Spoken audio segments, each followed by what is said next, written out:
Nakaisa na, medyo maliit nga lang pero kapag naipon dumadami, nagsasama-sama. Kaya inulit ko lang ito dahil hindi ko mapigilan ang sarili sa pagkasabik ng mga ganitong gawain. Ang sarap kasing balikan at sariwain mga bagay na kinamulatan natin. Wala to sa plano, may sadya lang ako kay Labasero araw ng Sabado. Napakaganda ng lugar at tahimik, probinsyang-probinsya ang dating. At kung gusto mo ng mga gantong tanawin, pasyalan mo lang yung page niya at pakifollow na din. Medyo maaga pa nang dumating kami at dito na daw kami maghapunan. Kaya nagpalipas lang kami ng oras sa pamimingwit habang hinihintay na maluto ang ulam. Sa ganda ng paligid, hindi namin namamalayan na papasarap na pala kami. At maya-maya na ang aming nauhuli. Pati si Ate Kanayon nakibingwit na din. Dugo ng magsasaka ang dumadaloy sa kanya kaya mabilis lang natuto. Nasa isip-isip ko kung ipagpapatuloy mo lang yan balang araw, sa'yo ko na din ibibigay ang paggamit ng kamera at mikropono. Inabot na kami ng gabi sa pamimingwit kaya kinabukasan ko na ito nasilip, nakadami din pala kami. Minabuti ko na lang na ibabad ulit ito ng magdamag nang sa ganun malinis ang bituka at hindi naman maglasang putik. Nagdaan ng isa pang magdamag saka ko ito binalikan. Tinanggalan ko lang ito ng kaliskis at hindi na yung bituka. Isdang araw kung tawagin sa aming mga Ilocano.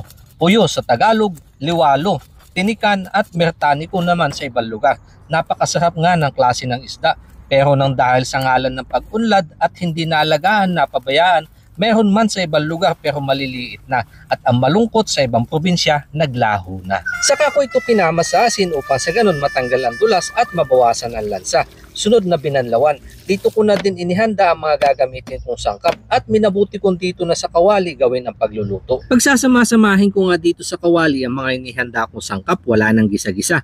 Umpisahan ko nga dito sa bunga ng sampalok at saka ilang butil ng bawang. Madaming luya. Pinatuyong kamyas pang dagdag asim saka paminta. Naglagay din ako ng pampalasa at sukang binabad o pinakurat. Pampaalat na patis, panghuli, kaunting sabaw na pantay lang sa laman at sunod ko lang itong isinalang. Tinakluban at iniwan ko lang ito saglit. Nanguha ko ng talong upang sa ganun may gulay naman. Saka ko ito'y sinama sa pagpapakulo. Nahawig siya sa lutong paksiw na ginagamitan lang ng mga pampaasim. Isang kilalang luto sa norte na kung saan sariwa ang mga isda. Minsan tumatalon pa. Kaya tinawag nila itong pakurugpog. At dahil bulol nga ang inyong kanayon, itago na lang natin to sa tawag na pakulugkog. Thank you Lord sa pinagkaloob pong biyaya sa amin. Pagpalain ito pa sa ganun magsilbing lakas sa pangatawan. Amen. Sa usawan ko nga pala, patis po na may kalamansi. Saka pininistan ko lang na sili. Ayan. Hindi ko ho nilagyan ng mantika ito. Dahil pag mga gantong klase ng isda, meron silang katangian. Pwede nilang palabasin yung kanyang sariling katas. Kaya kung makikita nyo po yung sabaw. Kaunting sabaw, nagmamantika na din.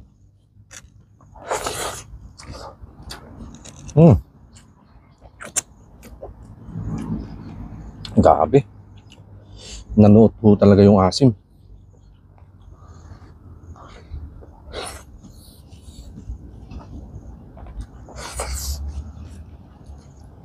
Napakasarap.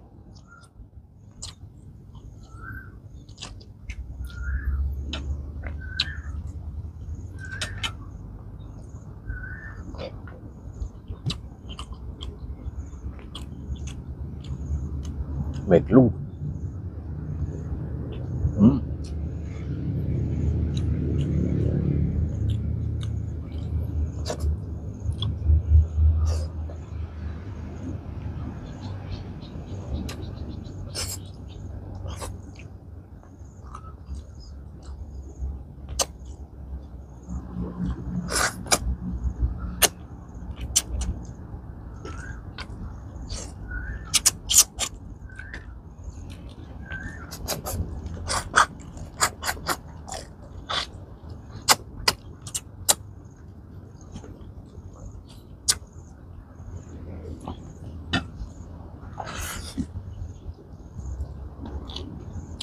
Medyo matigas nga lang po yung tinik ng gantong klase ng isda. Kaya dapat dahan-dahan lang.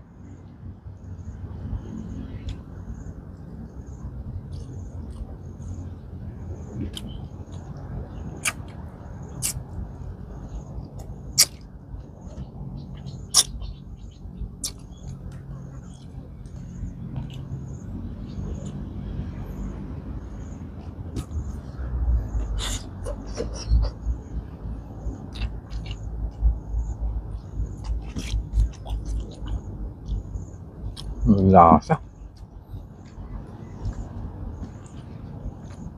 Solid na solid. Amoy probinsya. Gantong ulam ho ang kinasanayan natin. Ngayon nga lang, madalang na. Gawa nga po nung wala na mapagkukunan.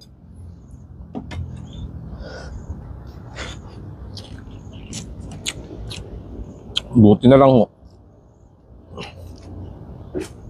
May isda pa doon sa paligid ng bahay ni Labasero. Ang ating kanayong Labasero.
Maliliit pa lang pero may mga itlog na ho.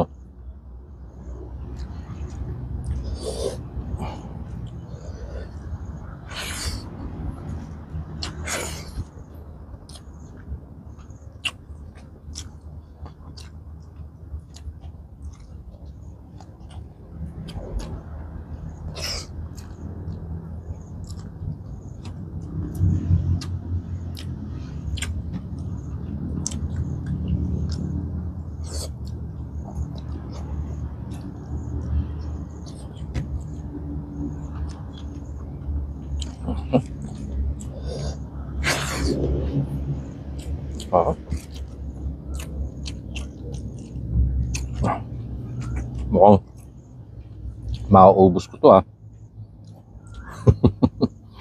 Ang sarap pong papakin.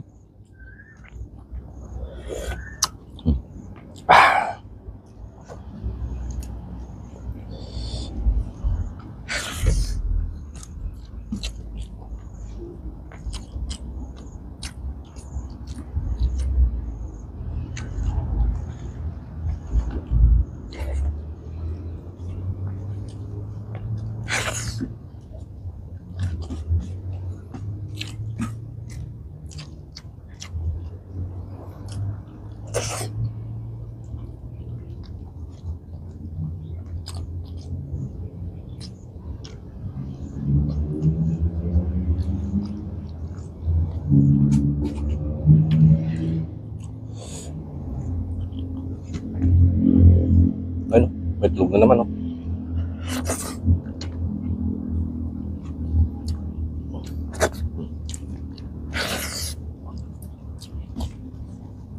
Gusto ko pa ng kanin pero